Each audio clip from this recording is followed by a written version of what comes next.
ग्लानिर्भवति भारत अभ्युत्थानम् अधर्मस्य तालियों की गड़गड़ाहट के साथ एक बार मोदी जी का तालियों की गड़गड़ाहट के साथ स्वागत करें, अभिनंदन करें। परित्राणाय दुनिया के सबसे लोकप्रिय नेता भारत के यशस्वी प्रधानमंत्री माननीय नरेंद्र मोदी जी का तालियों की गड़गड़ाहट के साथ कीर्तन ध्वनि के साथ संस्थापनार्थाय संभवामि युगे युगे।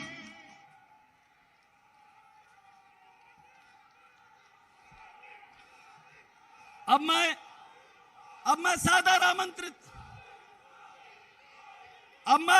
माननीय प्रधानमंत्री जी के मार्गदर्शन में नए भारत का नया उत्तर प्रदेश बनाने के लिए प्रातः जागरण से लेकर देर रात्रि तक परिश्रम की पराकाष्ठा करने वाले उत्तर प्रदेश के लोकप्रिय मुख्यमंत्री पूज्य योगी आदित्यनाथ जी महाराज को स्वागत भाषण के लिए सादर आमंत्रित करता हूं। स्वागत भाषण के लिए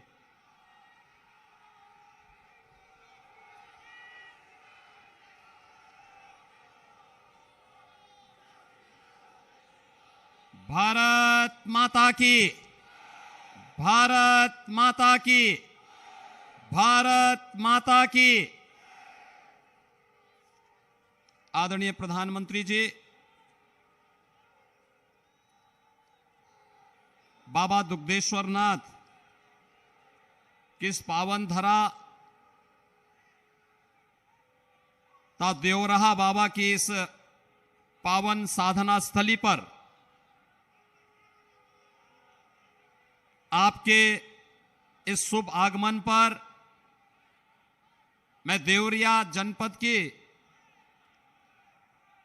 इस विशाल जनता जनार्दन की ओर से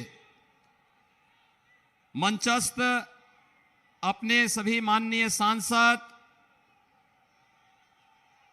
विधानसभा के प्रत्याशी,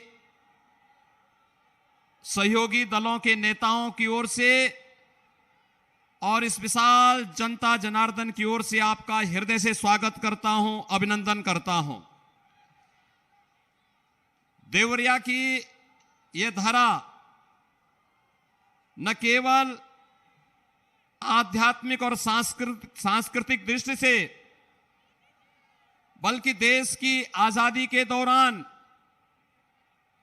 इसी देवरिया में 1942 में भारत छोड़ो आंदोलन के इस अभियान के दौरान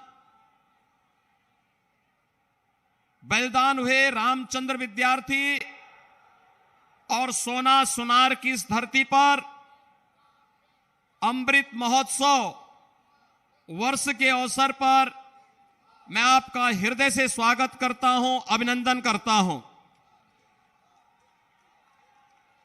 आदरणीय प्रधानमंत्री जी, आपने आजादी के बाद भारत की चली आ रही परंपरागत वंशवाद, जातिवाद, क्षेत्रवाद और भाषावाद की राजनीति को बदल करके उसे विकास, सुशासन और गरीब कल्याणकारी योजनाओं के साथ जोड़ने का जो अभूतपूर्व कार्य देश के अंदर किया, आज उसका परिणाम पूरे देश के अंदर देखने को मिलता है। 135 करोड़ की आबादी का भारत आज आप पर और आपके नेतृत्व पर गौरव की अनुभूति करता है। वैश्विक स्तर पर भारत का सम्मान बढ़ा है तो 135 करोड़ जनमानस आपके यशस्वी नेतृत्व पर अपार जन विश्वास के रूप में आपको देखता है। और देश की सबसे बड़ी आबादी का राज्य उत्तर प्रदेश आपके यशस्वी मार्गदर्शन और नेतृत्व में आज देश की अग्रणी अर्थव्यवस्था बनने की ओर अग्रसर है। भारत सरकार की जितनी भी गरीब कल्याणकारी योजनाएं हैं, विकास के बड़े बड़े परियोजनाएं हैं, उन सभी को उत्तर प्रदेश के अंदर प्रभावी ढंग से लागू करने में विगत 5 वर्ष के अंदर जो सफलता प्राप्त हुई है, आज उसी का परिणाम है कि आपने उत्तर प्रदेश में 1947 से 2017 तक केवल 12 मेडिकल कॉलेज बने थे और आज आपके मार्गदर्शन में उत्तर प्रदेश में 2 नए एम्स और 32 नए मेडिकल कॉलेज की स्थापना हो चुकी है और उसमें इस देवरिया में भी महर्षि देवराहा बाबा के नाम पर भी एक मेडिकल कॉलेज आपके करकमलों से इसी सत्र में प्रारंभ हुआ है।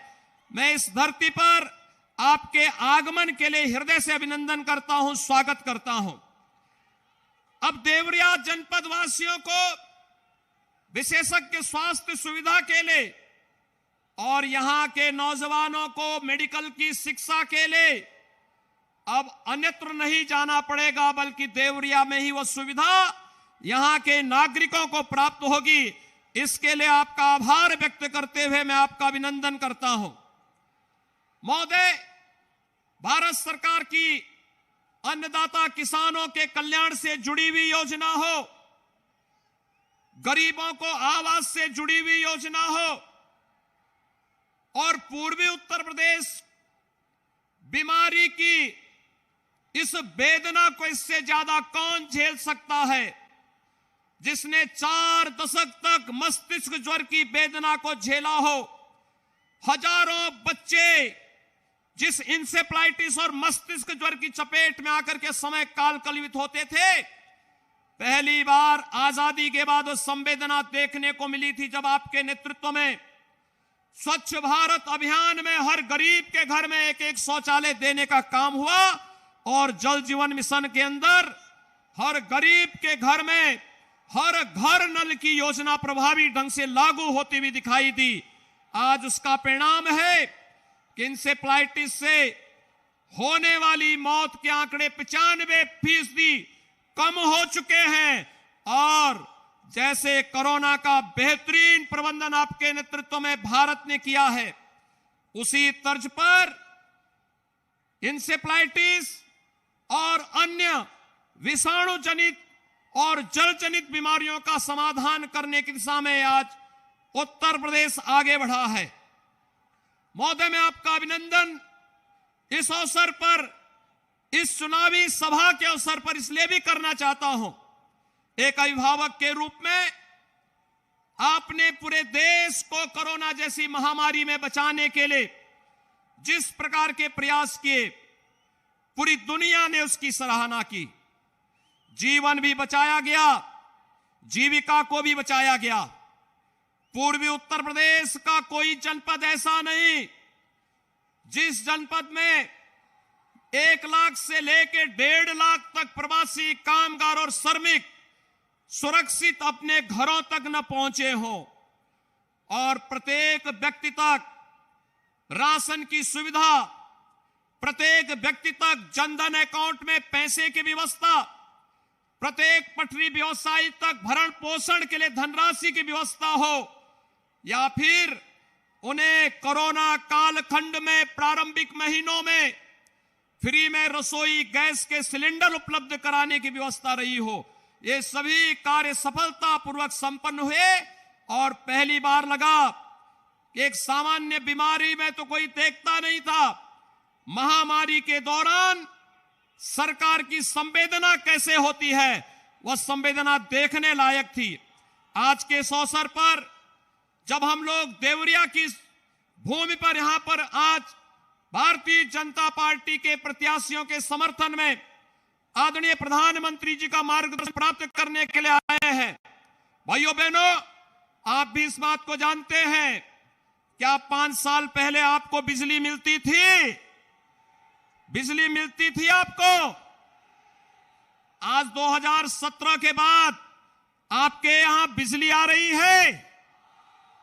बिजली अगर मिल रही है तो इसका कारण है प्रधानमंत्री सौभाग्य योजना, जिसके तहत उत्तर प्रदेश के 1,21,000 मजरों में न केवल विद्युतीकरण का कार्य संपन्न हुआ, बल्कि 1,43,00,000 परिवारों को निःशुल्क विद्युत कनेक्शन देने का काम भी इस योजना के अंतर्गत हुआ है। भाइयों बहनों, सर्वाधिक खाद्यान्न घोटाला अगर 2017 के पहले आप देखेंगे तो देवरिया, कुशीनगर, बलिया ये जनपद थे जिनमें सर्वाधिक खाद्यान्न घोटाला हुआ करता था। आज तो आपको कोरोना कालखंड में भारतीय जनता पार्टी की डबल इंजन की सरकार है, तो राशन का डबल डोज भी मिल रहा होगा ना? राशन मिल रहा है कि नहीं मिल रहा है? अपना अगर मिल रहा है तो दोनों हाथ ला करके बोलेंगे, नहीं मिल रहा है तो फिर वो भी बोलेंगे। राशन मिल रहा है कि नहीं मिल रहा है? 2 बार महीने में मिल रहा है कि नहीं मिल रहा है? और दाल, तेल और नमक क्या इससे पहले 17 के पहले भी मिलता था क्या? सपा की सरकार के समय, बसपा की सरकार के समय, या फिर उससे पहले? भाइयों बहनों, यही होती है सरकार की संवेदना। यही जो राशन आज आपको मिल रहा है, प्रधानमंत्री जी ने जो तकनीक का उपयोग करके एक एक राशन की दुकान को ई पॉस मशीन के साथ जोड़ करके और प्रत्येक गरीब का खाता खोल करके जो व्यवस्था बनाई है, आज उसका परिणाम है 15 करोड़ गरीब उत्तर प्रदेश के अंदर महीने में 2 बार राशन की सुविधा प्राप्त कर रहे हैं। ये वही उत्तर प्रदेश है और ये देवरिया और कुशीनगर का वही क्षेत्र है जहां मुसहरों के पास अपने मकान नहीं थे। आज इन क्षेत्रों में हर गरीब के पास अपना मकान है। उत्तर प्रदेश में प्रधानमंत्री आवास योजना के अंतर्गत 43,50,000 से अधिक गरीबों को आज एक एक आवास ग्रामीण अथवा शहरी क्षेत्र में देने में सफलता प्राप्त हुई है। ये प्रधानमंत्री मोदी जी की गरीब के प्रति, गांव के प्रति, अन्नदाता किसान के प्रति संवेदना का ये बेहतरीन उदाहरण है।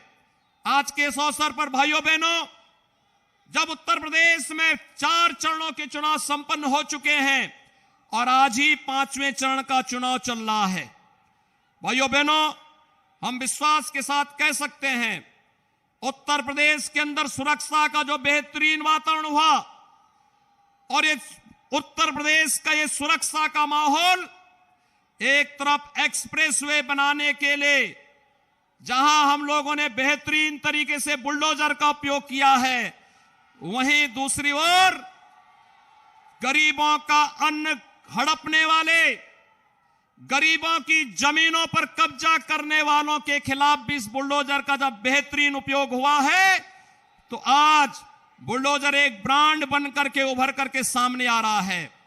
और भाइयों बहनों, मैं आज के इस अवसर पर एक बार फिर से आदरणीय प्रधानमंत्री जी का देवरिया की इस धरती पर उनके द्वारा पूरे देश के अंदर विकास के बड़ी बड़ी परियोजनाओं को देने, गोरखपुर में बंद खाद कारखाना को चलाने का हो, गोरखपुर में एम्स की स्थापना का हो, या उत्तर प्रदेश के हर जनपद में एक मेडिकल कॉलेज की स्थापना के कार्यक्रम को आगे बढ़ाने का हो, या फिर express highway, inter state connectivity के माध्यम से आवागमन को और सरल और सहज बनाने का हो, या फिर हर घर नल योजना के माध्यम से प्रत्येक नागरिक के घर तक शुद्ध पेयजल की व्यवस्था उपलब्ध करवाने का एक अभिनव कार्यक्रम हो।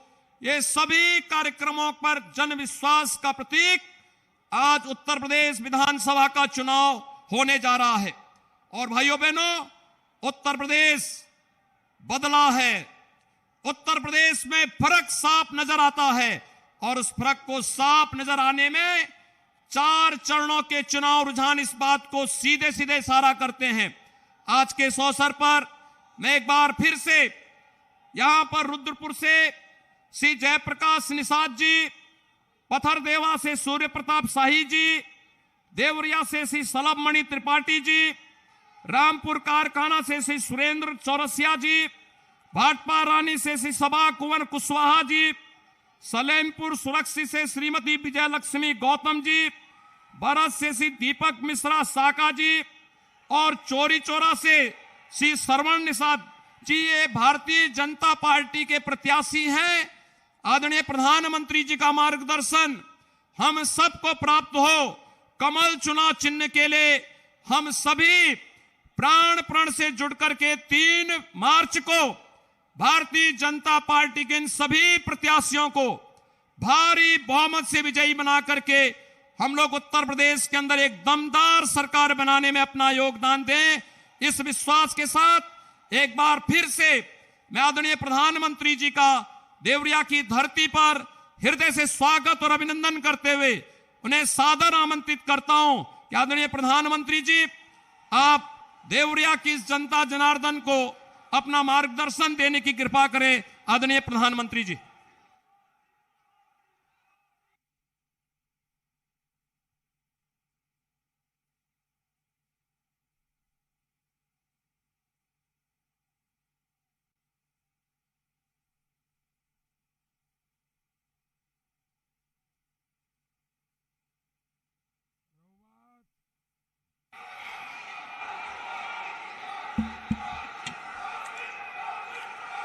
रहुआ सबके राम राम। देवरा बाबा के धरती देवरिया के हम दोनों हाथ जोड़ के प्रणाम करे तने।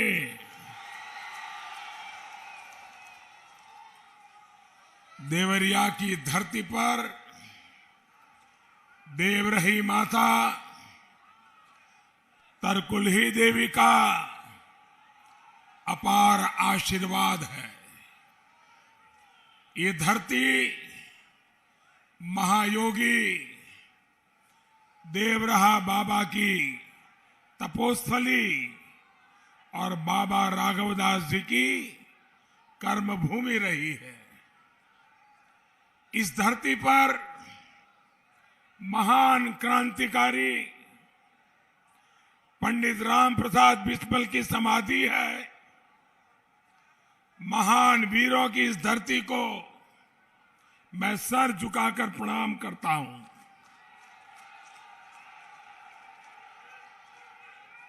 मैं दूसरे जिलों से जुड़े सभी मतदाता बहनों और भाइयों का भी अभिवादन करता हूं।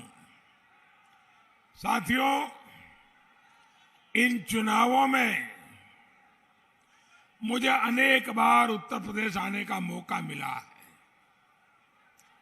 यूपी में इस बार जिस तरह का चुनाव हो रहा है उसे ये गौर परिवारवादी समझ ही नहीं पा रहे हैं। इस बार का चुनाव गौर परिवारवादियों और घनघोर राष्ट्रभक्तों के बीच है।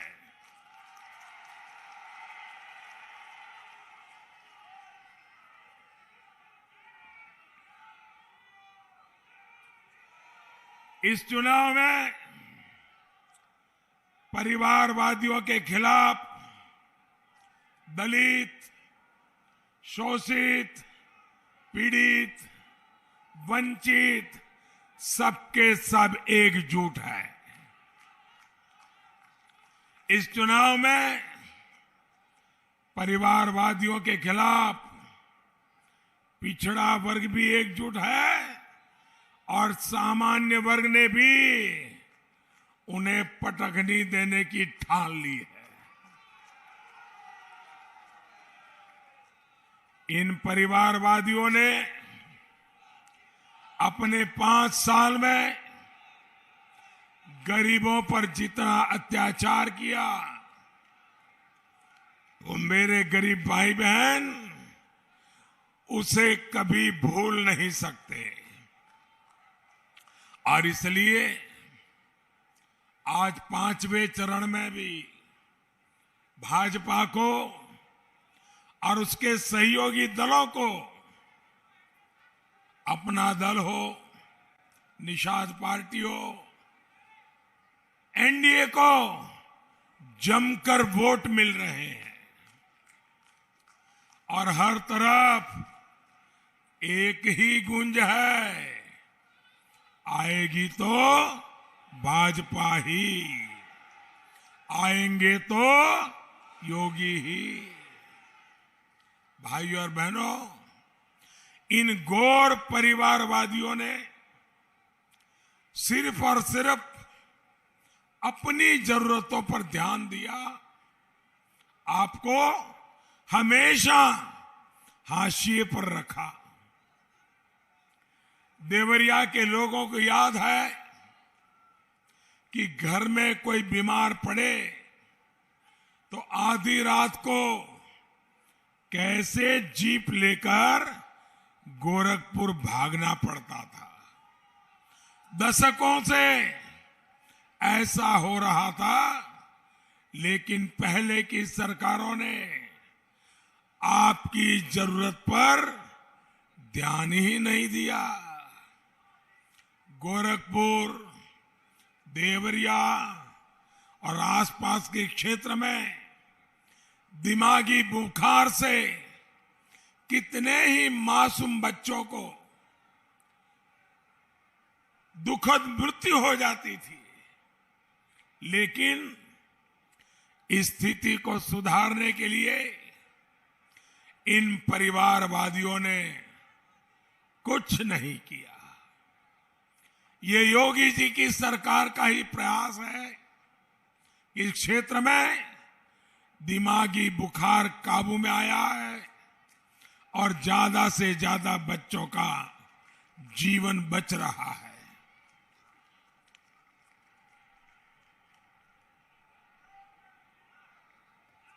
अभी कुछ समय पहले मुझे यूपी में 9 मेडिकल कॉलेजों का एक साथ लोकार्पण करने का मौका मिला था। देवरिया का महर्षि देवराहा बाबा मेडिकल कॉलेज भी उसमें शामिल है। ये मेडिकल कॉलेज पहले भी बन सकता था, लेकिन आप लोग कभी इन गौर परिवारवादियों की प्राथमिकता में थे ही नहीं। ये हमारी ही सरकार है जिसने गरीब से गरीब को अच्छे से अच्छे अस्पताल में 5 लाख रुपए तक का मुफ्त इलाज कराने की सुविधा भी दी है। साथियों, हमने सिर्फ देवरिया के लिए ही नहीं बल्कि पूरे प्रदेश में 18 नए मेडिकल कॉलेज बनाए। 20 पर तेजी से काम चल रहा है।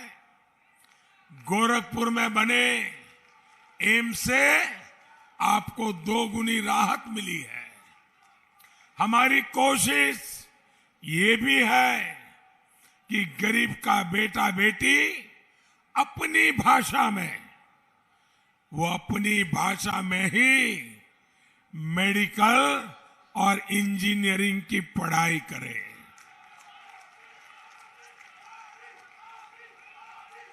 इसका बहुत बड़ा लाभ देवरिया और पूर्वांचल के हिंदी मीडियम में पढ़ने वाले मेरे सभी बेटे बेटियों को इसका लाभ होने वाला है।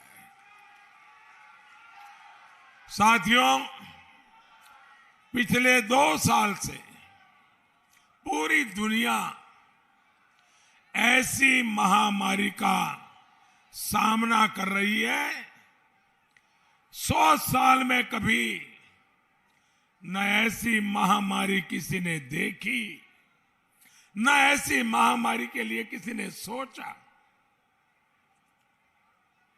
पूरी दुनिया को, पूरी मानव जात को इस महामारी ने चपेट में लिया। इस समय विपक्ष का भी यह दायित्व था कि वो अपनी जिम्मेदारी समझे, लोगों का हौसला बढ़ाएं। लेकिन संकट के इस समय में परिवारवादियों ने आपकी सहायता करने के बजाय आपको डराना, चिंता में रखना, संकट और बढ़ाने के लिए जो कुछ भी कर सकते हैं करने में पीछे नहीं रहे। गरीब को इन लोगों ने वैक्सीन के खिलाफ भड़काकर आपको खतरे में डालने की कोशिश की। आज इसी वैक्सीन की वजह से तेजी से हालात सुधर रहे हैं, व्यापार कारोबार शुरू हुआ है, स्कूल कॉलेज खुल रहे हैं। भाइयों बहनों, आपको टीका लगा कि नहीं लगा? जरा हाथ ऊपर करके बताइए, टीका लगा क्या? सबको टीका लगा? आपको टीका लगाने के लिए 1 रुपया भी खर्च करना पड़ा क्या? 1 पैसा भी देना पड़ा क्या?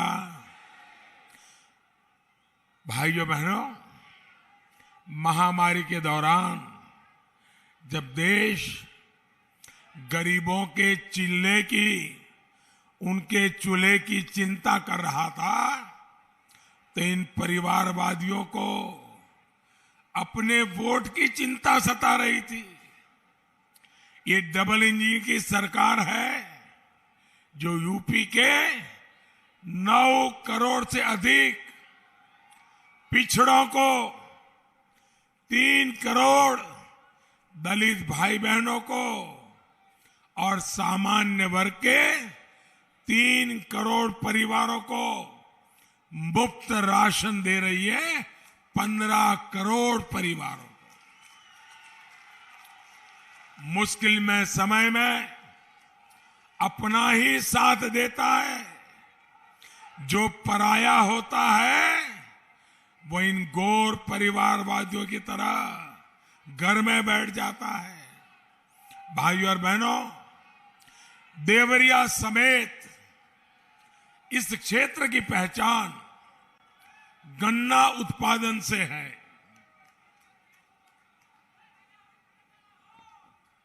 लेकिन इस क्षेत्र की चीनी मिलों को इन परिवारवादियों के शासन में बंद करा दिया गया। देवरिया का हमारा गन्ना किसान कभी नहीं भूल सकता है कैसे वो अपनी उपज बिचौलियों को बेचने के लिए मजबूर था। गन्ने की पर्ची के लिए कभी लाठी तो कभी अपमान सहना पड़ता था।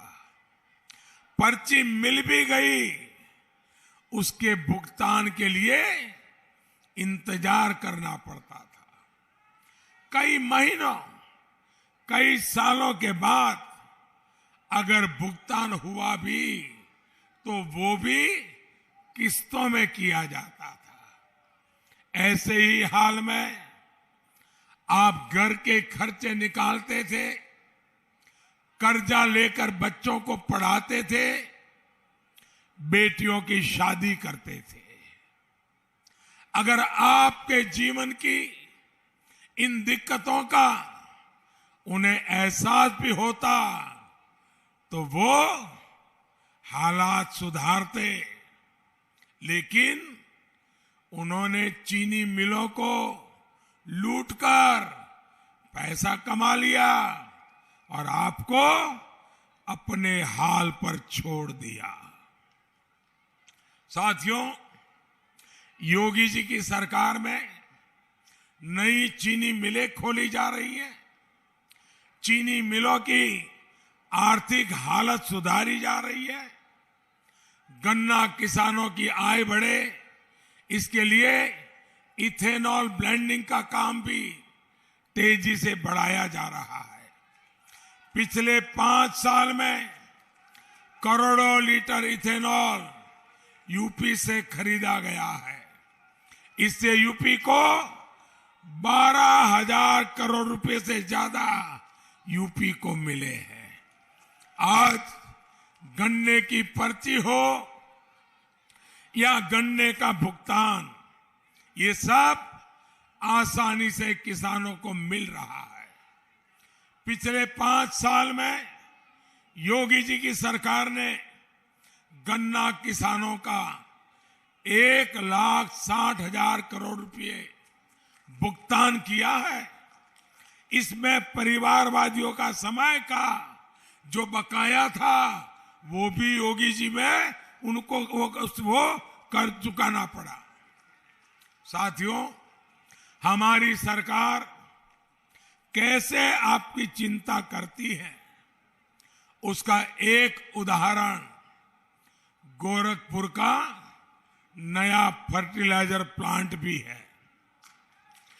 पहले जो खाद कारखाना बंद हुआ उसे शुरू कराने के लिए सांसद के तौर पर योगी जी ने बहुत मेहनत की, लेकिन परिवारवादियों ने ये काम होने नहीं दिया। ये काम तब हुआ जब भाजपा की उत्तर प्रदेश में और दिल्ली में सरकार बनी। गोरखपुर का नया फर्टिलाइजर प्लांट अभी क्षेत्र का गौरव बढ़ा रहा है, किसानों की दिक्कतें कम कर रहा है।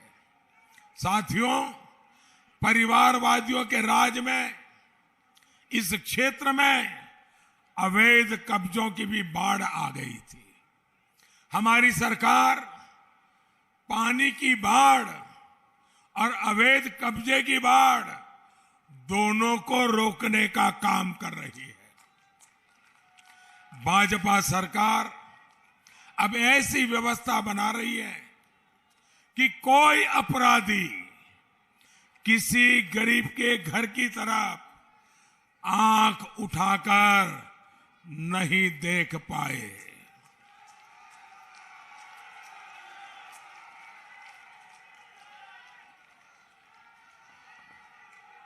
ड्रोन से गांव-गांव मैपिंग कराकर घरौनी देने का काम तेजी से चल रहा है।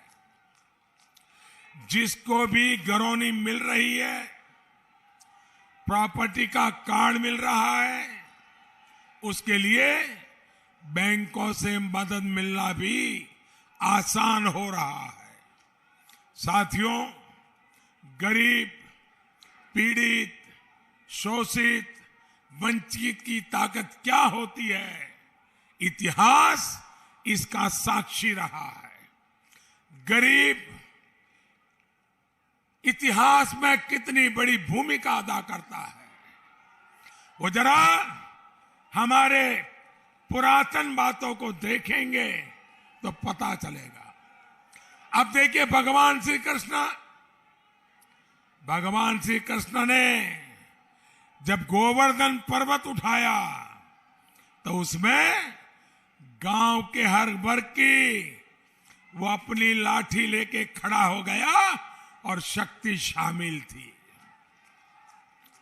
राजकुमार सिद्धार्थ भी राजा की संतान थे, लेकिन गरीबों के आशीर्वाद ने उन्हें भगवान बुद्ध बना दिया।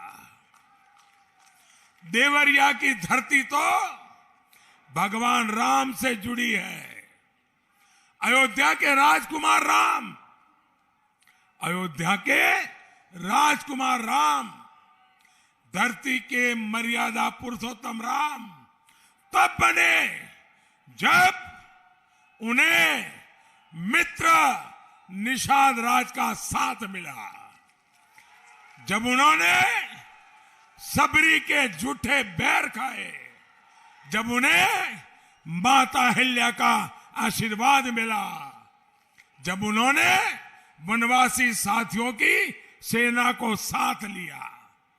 जिस देश की इतनी महान विरासत हो, देश के सभी राजनीतिक दल इससे कुछ सीखते, उससे कुछ प्रेरणा लेते और गरीबों को साथ लेकर चलने के पथ पर चल सकते थे, लेकिन वो नहीं चले। हमने तो उसी पथ को पकड़ा है। इसलिए भाजपा सरकार का मंत्र है सबका साथ, सबका विकास, सबका विश्वास, सबका प्रयास। गरीबों के पास पक्का घर हो, घर में नल से जल हो, गैस का कनेक्शन हो, बिजली हो, शौचालय हो, घर तक पक्की सड़क हो, गरीब के जीवन को आसान बनाने वाली ऐसी अनेक योजनाएं हमारी सरकार पूरी ताकत से आगे बढ़ा रही है।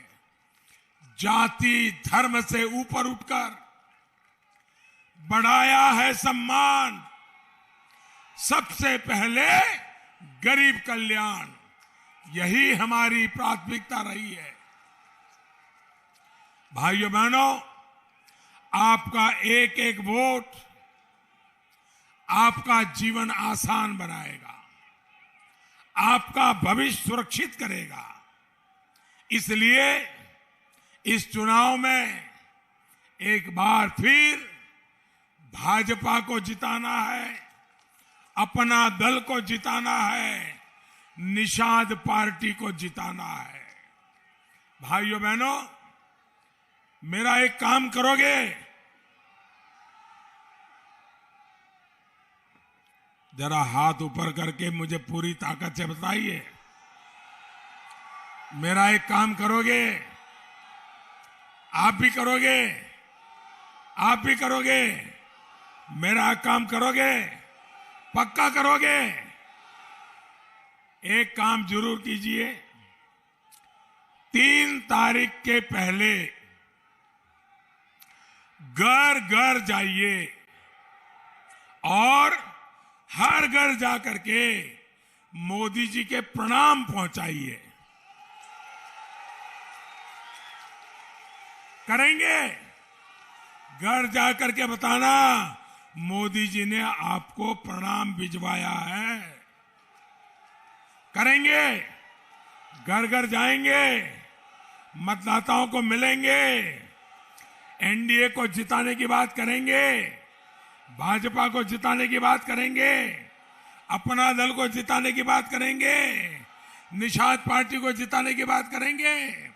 भाइयों बहनों, अब ऐसा तो नहीं होगा ना इतनी बड़ी रैली हो गई, इतने लोग आ गए, अब क्या बात है, चलो सो जाओ, ऐसा तो नहीं करेंगे ना? ऐसा नहीं करेंगे ना? आप ज्यादा काम करना है जी। करेंगे? घर घर जाएंगे।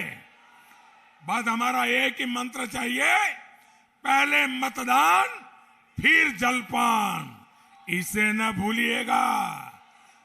आपका बहुत बहुत धन्यवाद। भारत माता की, भारत माता की।